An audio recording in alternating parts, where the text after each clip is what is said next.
ठीक है ना। Particle with charge q is projected along the x and y axis with the same speed v.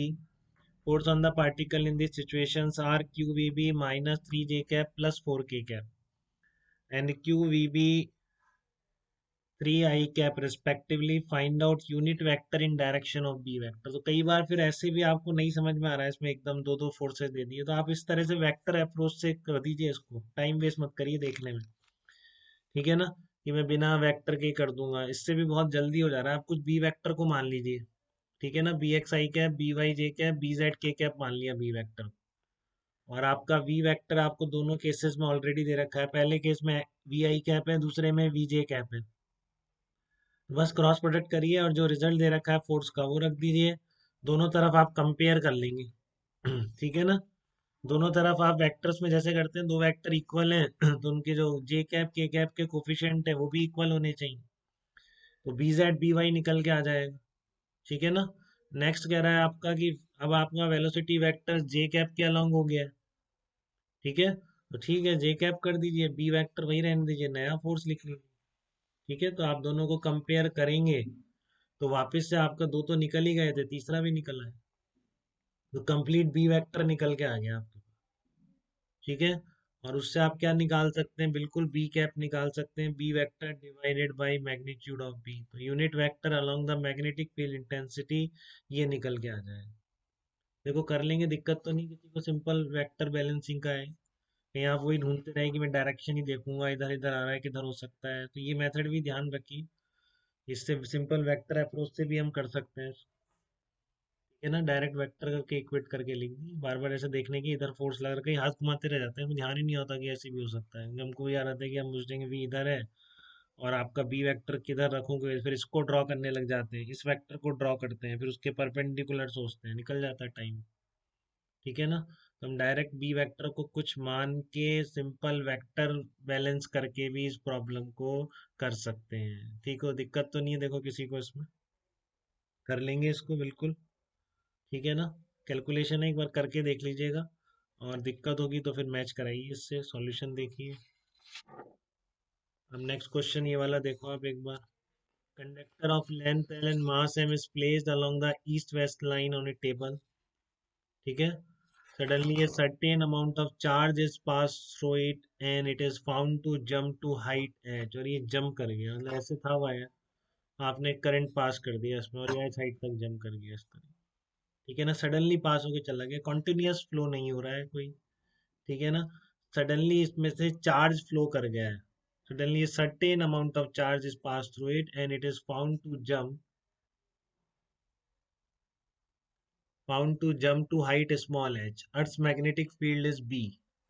तो आप ये मान के चलेंगे, देखो कुछ नहीं दे रखा तो नॉर्थ डायरेक्शन में एग्जैक्टली अर्थ का मैग्नेटिक फील्ड है, आपका ये जो वायर रखा है वो ईस्ट वेस्ट लाइन के अलोंग रखा है। ठीक है ना, तो मैग्नेटिक फील्ड इंटेंसिटी की डायरेक्शन एग्जैक्टली नॉर्थ में नहीं होती, लेकिन इसने कुछ दे नहीं रखा वो चीज़ें निकालने का जो हम निकालेंगे अर्थ मैग्नेटिज्म में, तो आप एग्जैक्टली नॉर्थ मान लेंगे मैग्नेटिक फील्ड की डायरेक्शन।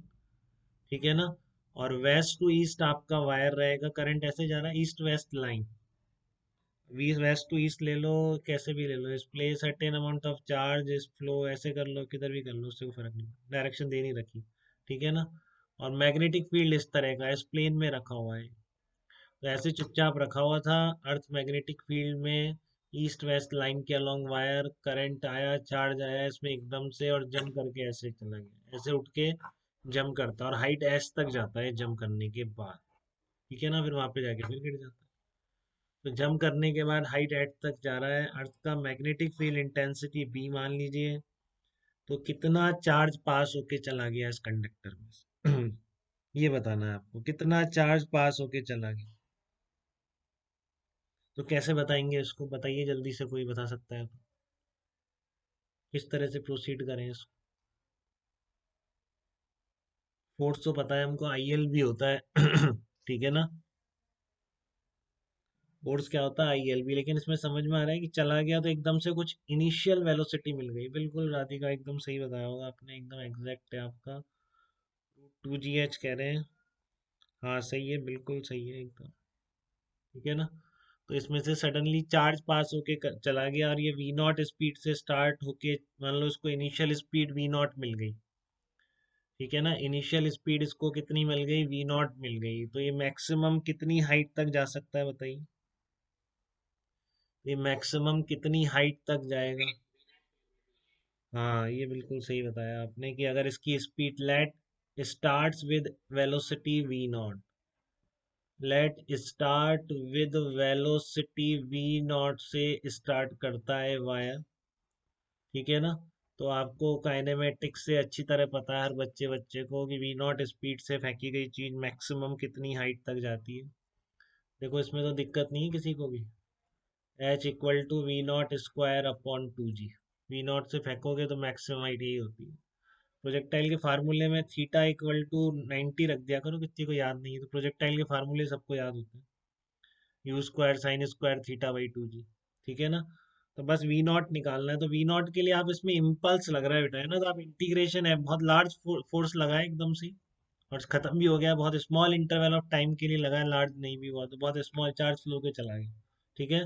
तो आपको अगर ये पता है कि इस वायर पर इंटीग्रेशन एफ डी टी किसके बराबर होगा, चेंज इन मोमेंटम के, ये इम्पल्स इक्वेशन, इम्पल्स इक्वेशन क्या है, सेकंड लॉ ऑफ न्यूटन का सेकंड लॉ ही तो है, dp by d t equal to ये होता है, तो उस डी टी को उधर ले जाके इंटीग्रेट कर दो।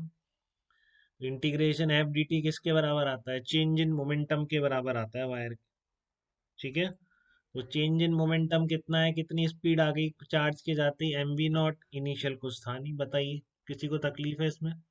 सरबजीत क्लियर है बेटा यहाँ तक आपको, कितना मोमेंटम आया इसमें, मान लो एम वी नॉट आया तो इनिशियल कितना था, 0, और इंटीग्रेशन एफ डी टी के मान लो आई करंट, जब चार्ज फ्लो हो रहा है किसी इंस्टेंट पे करंट आई है, तो इस पर फोर्स यही आएगा क्या, क्योंकि 90 डिग्री एंगल हो गया बेटा आई एल वेक्टर और बी वेक्टर में, देखो दिक्कत तो नहीं किसी को इसमें, बताइए दीपेंद्र क्लियर है आपको बेटा, 90 डिग्री एंगल है, तो i l b sine 90 into d t हो जाए।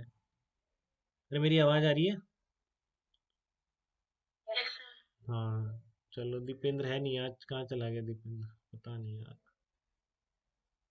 चलो integration i l b d t equals to change in momentum, तो एल बी को आपने बाहर ले लिया, कांस्टेंट है आपका एल इंटू बी, तो एल बी को आप बाहर ले लीजिए, l b integration I d t equal to m v naught, ठीक है। तो इंटीग्रेशन आई डी टी क्या आ जाएगा आपका, चार्ज फ्लोन आ जाएगा कि नहीं आ जाएगा बताओ।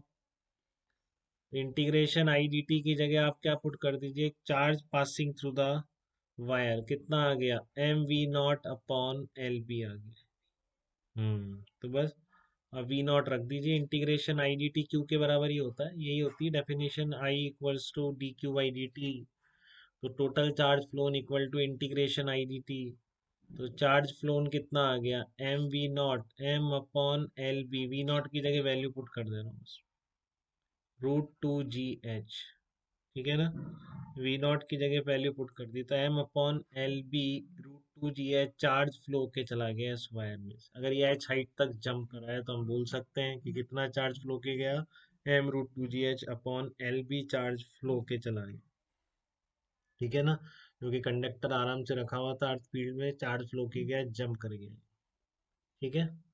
तो कोई दिक्कत बेटा इसमें, यहाँ तक की बातें क्लियर है सबको।